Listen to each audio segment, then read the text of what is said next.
Alors, Cinefem Fest, c'est le festival africain du film et de la recherche féministe, Gëstu Natali Jigéen, qui cette année se place sous le thème de la solidarité transnationale et panafricaine et culture de non-violence. Pour vous souhaiter non seulement la bienvenue, mais vous souhaitez en tout cas de passer 3 jours de réflexion, mais aussi d'orientation. C'est très intéressant de participer à ces genres d'activités scientifiques parce que ça nous permet de nous rappeler quelque part qui nous sommes, d'où est-ce que nous venons et où est-ce qu'on va aller en fait. Je crois que c'est très important que les féministes portent un regard sur la société et portent leur message parce qu'en fait il y a des voix des femmes et ces voix des femmes résonnent, analysent nos sociétés et expliquent quels sont les difficultés, quels sont les problèmes, quelles sont les occasions pour lesquelles les femmes doivent donner leur voix et cette voix-là est très importante. Ce festival, c'est ça qu'il permet de faire. Il permet à travers des discussions que nous avons et il le permet également à travers un cinéma féminin de porter la parole des femmes. Et donc ça me questionne en fait sur comment une femme peut exister dans cette société-là. Si elle est écartée du savoir traditionnel qui fait l'identité de la société, si en plus elle ne peut pas s'exprimer parce qu'elle n'a pas d'opinion, on lui impose en fait beaucoup de choses. Alors qu'est-ce qu'on fait? C'est la question que je pose à ce festival. Qu'est-ce qu'on fait? Qu'est-ce qu'on fait en tant qu'individu, chacune de nous, sachant et ayant été témoins ensemble? Qu'est-ce qu'on fait à partir d'aujourd'hui, de nos propres vies, mais aussi des vies des gens autour de nous, de nos sœurs, de nos voisines, de nos femmes, de nos filles? N'ayons pas peur, qu'importe le prix. Nos entrailles suturées portent le fils ingrat. Fruit d'un devoir sans droit, femmes d'Afrique, levons la voix. Nos éloges se font dans les chants écrits. Pourtant, la réalité reste pleurs et cris. Nous voulons la reconnaissance, mais selon nos compétences, affirmons-nous sans repentance et allons à la quête du savoir. C'est la clé de notre victoire. Le thème que vous avez choisi est très important pour nous en tant qu'AWDF. Nous, vraiment, sommes tout à fait convaincus qu'il n'y a pas de libération sans communauté, comme le disait Audre Lorde, et que, en effet, le mouvement, l'approche collective, l'approche mouvement est au cœur du succès de notre action féministe. Et la stratégie que nous avons adoptée et lancée l'année dernière pour les 10 prochaines années est vraiment ancrée effectivement sur l'approche mouvement, vraiment, et donc l'approche collective. Donc vraiment ravie de voir que la solidarité est au cœur du festival que vous avez choisi, notamment la solidarité à la fois africaine et transnationale. Chaque jour, la société, mes amis, ma famille, tout le monde me rappelle que je suis vieille. Donc je suis vieille et contente d'être vieille. Maintenant, je vais juste partager certaines choses qui m'arrivent et qui font que je me rends compte que, effectivement, je suis une vieille. Bon, moi, je prends beaucoup les transports en commun. Je prends les Tata, les cars rapides.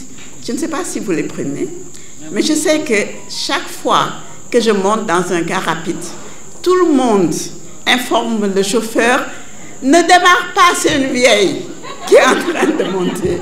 Donc, et immédiatement, on me donne une place assise. Vous voyez? Et même certains payent le transport pour moi en me demandant, écoute, prie pour nous. Ce qui veut dire que, vu mon âge avancé, peut-être que je suis plus près de Dieu qu'eux-mêmes et que Dieu pourrait entendre et exaucer mes prières. J'ai toujours dit que je suis une femme, je vis comme une femme, je raconte des choses de femme et je n'ai jamais eu de limite dans ma vie. Et je me dis, le rôle que j'ai aujourd'hui et que nous avons en tant que femme, c'est vraiment de montrer le vécu et la réalité. On ne peut pas avancer si on ne se voit pas, si on ne voit pas toutes les souffrances qu'on a, si on ne voit pas les espoirs, l'attente qu'on a, et si on ne fait pas aujourd'hui le legs générationnel, si on n'enlève pas les parents quelque part toxiques de nos vies, voir comment vivre avec eux, pour permettre à nos enfants d'avoir cette relation parent-enfant apaisée et privilégiée. Avoir le sentiment que la mère, ça existe. Mais je n'ai jamais dit yaï, maman, non, je ne connais pas. Mais je cherche la mère partout. C'est pour ça que quand je vais chez mes amis, je n'ai plus envie de partir. Dès que je vois qu'ils ont... Le père est là, la mère est là, je veux habiter là-bas. Parce que je dis, ça existe la famille. Il y a une mère, un père. Et mes amis pensent que je les aime, mais en fait, je ne les aime pas. J'aime leur famille. Et je cherche toujours, jusqu'à aujourd'hui, je cherche la famille. Et c'est de cette souffrance, de cette tâche-là, brisée. Et puis, mon père qui avait 90 ans, mon grand-père, était devenu aveugle. Donc, il m'a touché, il m'a connu que comme ça. En fait, je prenais sa main pour qu'il me touche. Et dans cette grande maison qui, paraît-il, il y avait beaucoup de monde, il ne restait plus que ce vieillard aveugle, une vieille femme dont on me disait que c'était sa première épouse, un frère vaguement dont on me disait que c'était son frère, et c'était fini. Jigéen du daw du daayi mësul fekte ginnaaw mu ngi ci kanam labali si fas bi la toog di wane yoon jarama jigéen wara jooy danga wara sigi wara gàddu dox wara mën a njaab waroo mën a jooy ku la jooyloo ne ko góor jigéen ku lay dóor moom warul dóor jigéen tàmbalee ci li gën xam ki nga doon wara mën a gën. Maîtresse, les femmes me disaient j'aime Marème, j'aime Lalla, mais quand j'ai fait Yaï, quand je rencontrais des femmes, elles venaient se présenter, elles me disaient je suis Rella, je suis Mouna, je suis Dibor, je suis Kala. Et je me suis rendu compte que pour Yaï, l'identification était beaucoup plus réelle pour les femmes parce que c'est leur vécu et elles m'ont tout dit et c'est de là où j'ai emprunté le mot que Yaï c'était une thérapie. Parce qu'elles se sont vues à l'écran, elles ont vu leur souffrance, elles ont vu leur vécu. Et cette année, nous avons décidé de célébrer les contemporaines.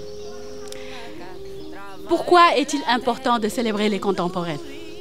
Je ne sais pas quel journaliste disait « Aimons-nous vivants ». Alors nous avons composé un petit manifeste très court qui nous permet d'entrer en la matière. C'est le manifeste du Cinefem Fest 2024 et qui commence par ceci. Célébrer nos égéries, nous aimer vivantes avec nos failles, sans phare, sans filtre, dans l'entière transparence de nos ressentis. Nous célébrer, sans se trouver des excuses, sans des regards fuyants. Respecter nos différences, soigner l'intersection. Trouver les mots et sinon les inventer pour nous définir nous-mêmes. Sans si, ni mais, ni excuses. Comme disait camarade Ken Bogoul, amul demal ma ñëw. Sans si, ni mais, ni excuses. Nos mots, chacun d'entre eux. Car à partir d'eux, nous nous définissons et nous créons nos réalités féministes. Notre féminisme dans son entièreté, un empire sans injonction à conquérir, avec chaque miette de vie. Et ces 5 femmes-là que nous avons autour de cette table, c'est ce qu'elles ont passé leur vie à faire. Alors, ce festival n'aurait pu avoir lieu sans l'aide des sponsors et des partenaires. Ils nous ont beaucoup soutenus. Un événement comme ça coûte cher à organiser. Alors merci à tous, merci de les applaudir. Yalla muri lendam gino